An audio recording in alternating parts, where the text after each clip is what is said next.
시편 19편입니다. 다윗이 지었다라고 되어 있는데요. 우리는 시편 19편을 통하여서 하나님께서 우리를 만나기를 원하시고 교제하기를 원하시고 자기를 나타내기를 기뻐하시는 분이 있다는 것을 깨닫게 하는 말씀입니다. 그래서 하나님은 자기를 드러내고 나타내기 위해서 사용하는 방법이 계시라 그렇게 말합니다. 하나님을 우리에게 보여주시고 우리에게 나타내기 위해서 계시를 사용하는데 두 가지를 사용합니다. 오늘 성경 말씀 보면은 1절부터 6절에 있는 말씀에 보면은 처음 계시가 나오고요.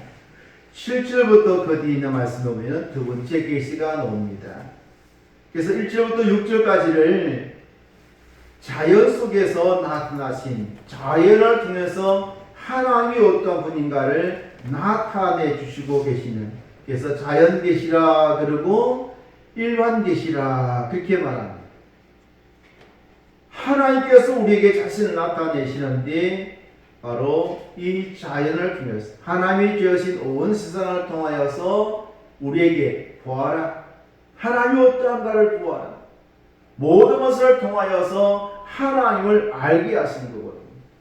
그리고 여러분, 우리가 구원받지 아니하면, 성령의 인도를 받지 아니하면 자연을 보아도 그 자연 속에서 하나님을 볼 수가 없어요.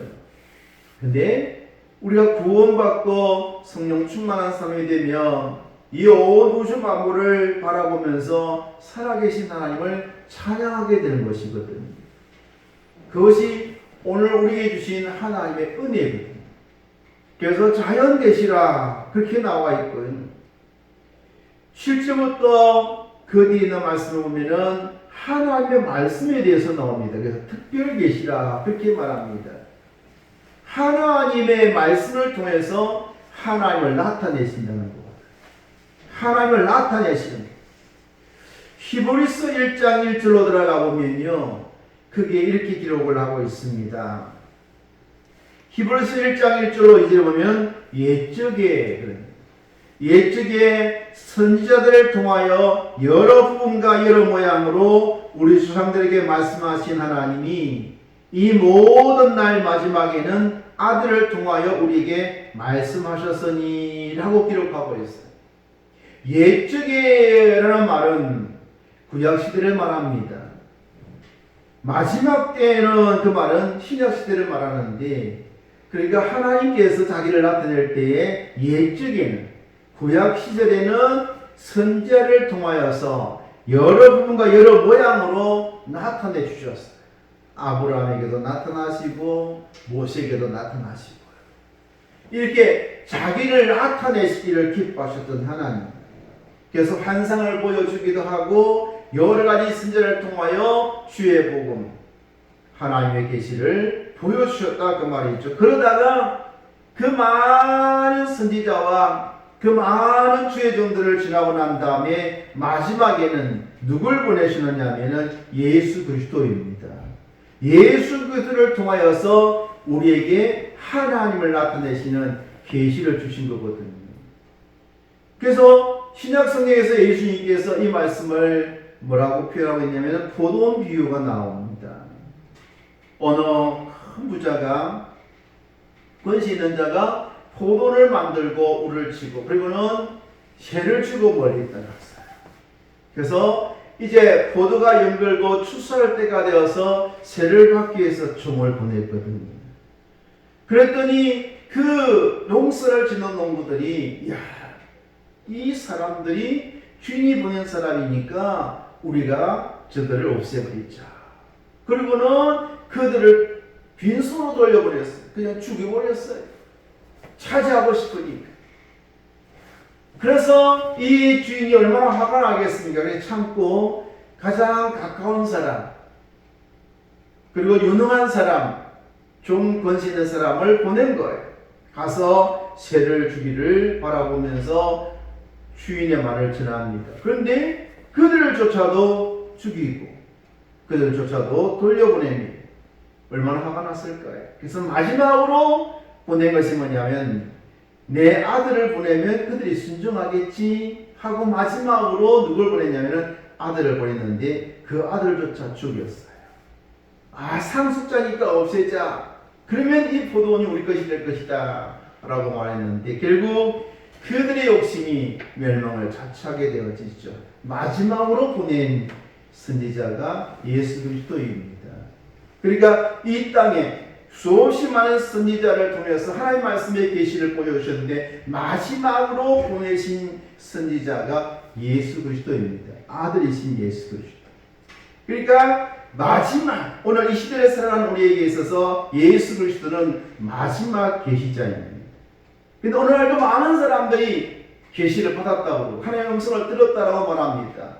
있을 수 없는 일이죠. 그러면 그들이 예수님보다 더 위대하단 말입니까? 하나님의 아들보다도 더 위대합니까? 그렇지 않잖아요. 그러므로 이 땅에 예수님이 마지막 계시지 더 이상의 계시가 없다는 것을 믿으시기 바랍니다. 그러므로 여러분, 하나님께서 자기를 나타내시는 놀라운 계시 중에 첫째는 자연 계시라고 그랬죠. 두 번째로는 하나님 말씀, 특별 계시를 통해 주시는데 그 특별 계시가 예수 그리스도로 완성된 줄 믿으시기 바랍니다. 완성돼 버린 거예요. 거기다 뭘 더할 수 있겠어요? 뭘 뺄 수가 있겠어요? 더하거나 뺄 수 없을 만큼 마지막으로 그 아들을 보내셔서 우리에게 하나님을 나타내 보이시고 구원의 길을 보여주시고 천국을 보여주시고 죄 사함의 놀라운 은총을 보여주신 마지막 계신 분. 그러므로 여러분, 이 땅을 살아가는 동안에 마지막에는 미혹의 영들이 땅에 가득할 것이라고 하는데 넘어가지 마시길 바랍니다.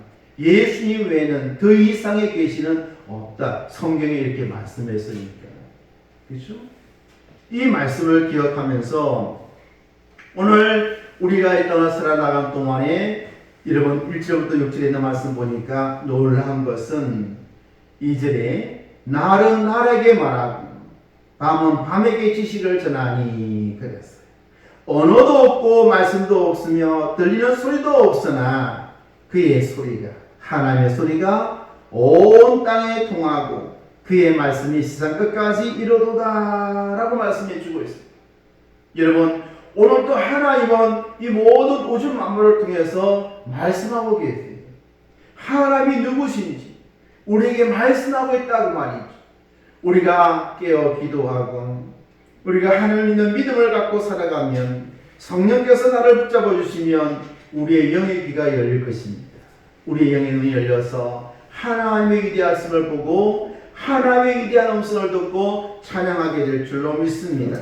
그래서 창세기 1장의 3절에 보면 하나님이 말씀하시되 하나님이 이르시되 라고 말하면서 첫째 날부터 예수의 날까지 하나님께서 천지 만물을 무엇으로요? 말씀으로 창조하시고 하나님이 말씀을 하니 그 말씀에 순종하여서 빛이 있으라 했을 때 순종해서 빛이 있으시죠. 궁창을 만드시고는 위에 궁창과 아래 궁창이 나누게 하셨어요. 하나님 말씀하니 물은 한 곳으로 모이고 무튼 드러나라 라고 했을 때에 순종하게 되는 거고, 이런 이처럼 하나님도 오늘도 온 세상 안에서 자유를 통해서 말씀하고 계시라는 것을 믿으시기 바랍니다. 우리가 성령 충만하고 하나님 앞에 믿음이 충만하며 자연을 통해서도 하나님을 찬양할 줄 믿습니다. 그러나 성령 충만하지 아니하면 자연을 보고는 시인이 될 수 있고 철학자가 될 수 있고 예술가가 될지 모르지만은 여러분, 그것이 그를 구원할까요? 그렇지 않거든요. 온 우주 만물을 바라보면서 하나님의 살아계신 것을 보고 하나님의 손질을 바라보며 찬양할 수 있는 것은 구원받은 자라야 가능하다 그 말이죠. 오늘 성경 말씀 7절부터 있는 말씀에 보면요, 하나님께서 특별 계시를 통하여 우리에게 말씀하고 있습니다. 성경은 하나님이 자기를 나타내는 계시를 설명해 주고 있는 것을 보게 되었습니다. 그래서 성경은 어떡할까요? 성경에 대해서 말하기를 7절 보면은 첫째 율법이라 그렇게 말씀하고 있습니다. 그 다음에 7절 중반에 보면은 하나님의 말씀은 증거라 그렇게 말씀하고 있습니다. 8절에는요 하나님의 말씀은 교훈이다라고 말합니다. 8절에는 또한 여호와의 계명은 이렇게 나와 있죠.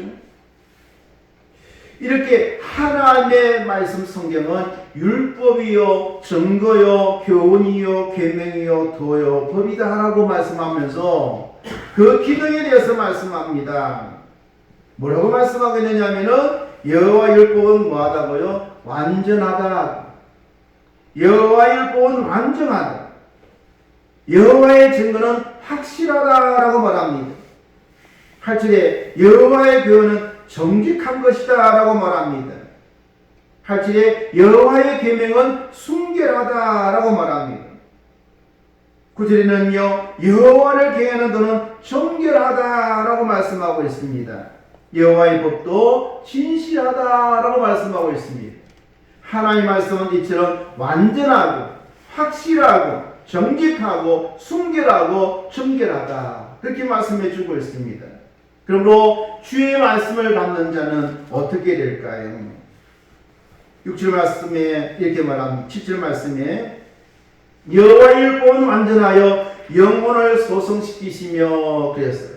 영혼을 소성케 한다, 바꾸어 놓는다 라고 말합니다.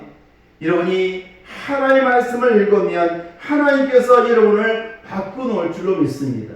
살아나게 하시는 능력이 하나님의 특별히 계신 성경을 통해서 알 수 있음을 보게 되었습니다.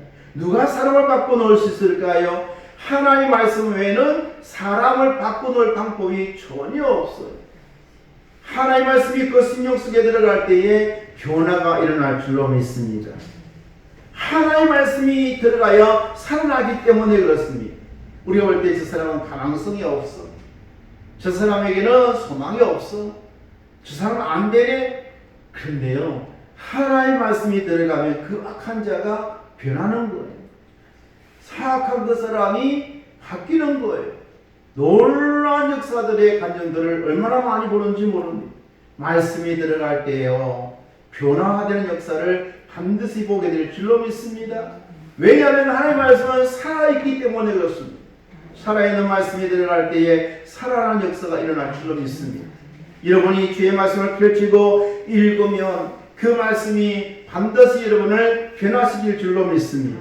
말씀 외에는 나를 변화시킬 방법이 전혀 없어요. 백날 첫날 마음을 먹고 결심하고 결단해도 안 바뀌어요. 결단하는 그 순간에는 바뀐 것 같이 모르지만 조금 지나면 여전히 똑같을 수밖에 없습니다. 하나님의 말씀이 그 심령 속에 들어갈 때에 소성케 되고 변화시키기 때문에 그렇습니다. 그러면 여러분 다른 것을 통해서 변화시키겠다 말하지 마십시오. 돈을 많이 갖다 주면 그를 공부를 많이 시키면 변화될 것 같습니까? 그렇지 않다는 사실을 여러분들이 알게 될 줄로 믿습니다. 하나님의 말씀은 또한 오늘 말씀에 보니까 이렇게 말씀합니다. 우둔한 자를 어떻게 한다고요? 지혜롭게 하며라고 말합니다. 어리석은 자를 변화시킬 수 있는 방법은 하나님의 말씀밖에 없어요. 하나님의 말씀으로 양육할 때 사람이 변화되는 거거든요. 그러므로 유대인들이 교육하는 방법이 하나님의 말씀이잖아요. 암송하게 만들고 묵상하게 만들고 외우게 만들고 읽게 만들 때에 사람이 놀랍게 변화되는 거예요. 오늘 이 시대를 살아가면서 이러한 하나님의 말씀이 여러분 가정에 있고 여러분의 심령 속에 있으면 변화시키지 못할 것이 어디 있겠어요. 하나님의 말씀은 살아있는 하나님의 계시잖아요. 그 말씀 앞에 우리 모든 소망이 있음을 기억하시기를 바랍니다. 또한 8절에 여호와의 교훈은 정직하여 마음을 기쁘게 하고 그랬어요. 여러분 마음이 기쁠 때 언제였던가요?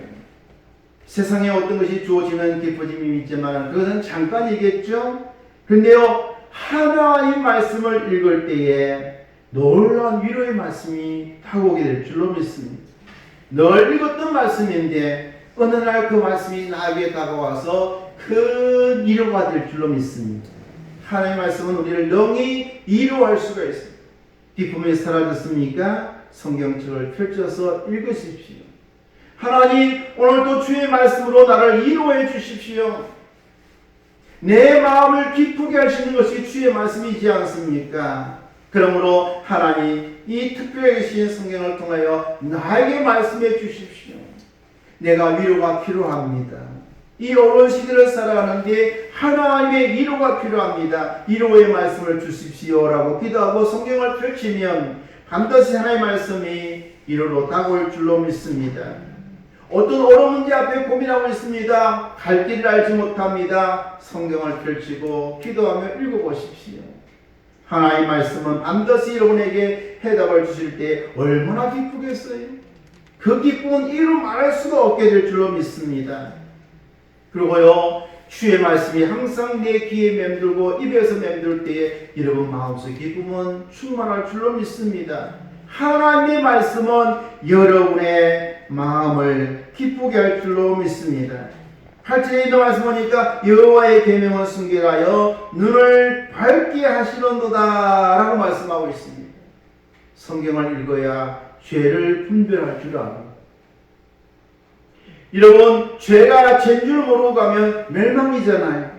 근데 죄를 볼 수 있는 눈은 하나님의 말씀을 읽을 때에 열릴 줄로 믿습니다. 주의 말씀을 읽으면 죄를 분별할 줄 아는 것, 물리칠 수 있게 될 줄로 믿습니다. 내 눈을 밝게 여시는 일이가 하나님이신데 말씀을 통해서 하나님 우리에게 역사하실 줄로 믿습니다. 그리고 말씀을 대하는 태도가 어떠해야 될까요? 17 말씀 보니까 금곧 많은 순금보다 더 사모할 것이며 라고 말합니다. 사모한다는 말은 사랑한다는 말이거든요. 여러분, 하나님의 말씀을 사모하고 사랑하시기를 바랍니다. 하나님의 말씀을 사랑하면 이렇게 놀라운 변화를 허락하실 줄로 믿습니다. 절망한 여러분들에게 놀라운 위로가 주어질 것이고, 앞길을 알지 못해서 절망하고 방황할 때에 하나님의 말씀이 여러분에게 해답을 줄 줄로 믿습니다. 내 갈 길을 알지 못할 때에 나의 길을 열어주시는 주의 말씀이 다가올 줄로 믿습니다. 그러므로 주의 말씀을 사랑하고 그 말씀을 펼치는 순간 성령께서 여러분을 사로잡아 주의 길로 인도하실 줄로 믿습니다. 주의 말씀을 대하는 태도가 그 다음 말씀 보니까 이렇게 말씀하고 있습니다. 11절에 또 주의 종이 이것으로 경고를 받고 그랬어요. 여러분, 하나의 말씀 앞에 주님이 나를 경고하실 때에, 나로 하여금 회개하게 만들 때에, 내 죄를 드러나게 하실 때에 주저없이 순종하시기를 바랍니다. 회개하고 주님 앞에 바로 서게 될 줄로 믿습니다. 그게 말씀을 읽는 자의 자세예요. 그렇죠? 사랑과 꿀과 송이 꿀보다 더 달달하다고 해서 그 말씀을 좋은 것만 받는 것이 아니라 때로는 하나님의 말씀이 내 마음을 찌르기도 하거든요. 내 마음을 아프게 할 수 있을 것입니다. 그것조차도 뭐라고요? 받아들이시는 자세로 성경을 읽게 되었으면 반드시 어떻게 될까요? 죄에서 벗어나게 될 줄로 믿습니다. 13절에 보면은 또 주의 종에게 고의로 죄를 짓지 말게 하사 그 죄가 나를 주장하지 못하게 하소서.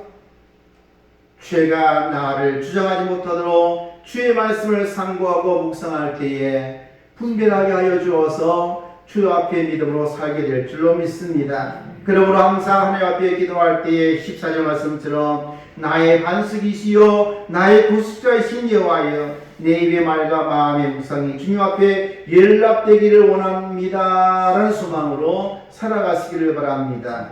오늘 우리는 하나님의 말씀을 통하여서 자연을 통해서 하나님이 자기를 나타내시고 특별히 계신 성경을 통해서 하나님을 나타내고 계신 것을 보게 되었습니다. 그러므로 여러분 성령 충만하여서 온 우주 만물을 바라보면서 하나님을 발견하시기를 바랍니다.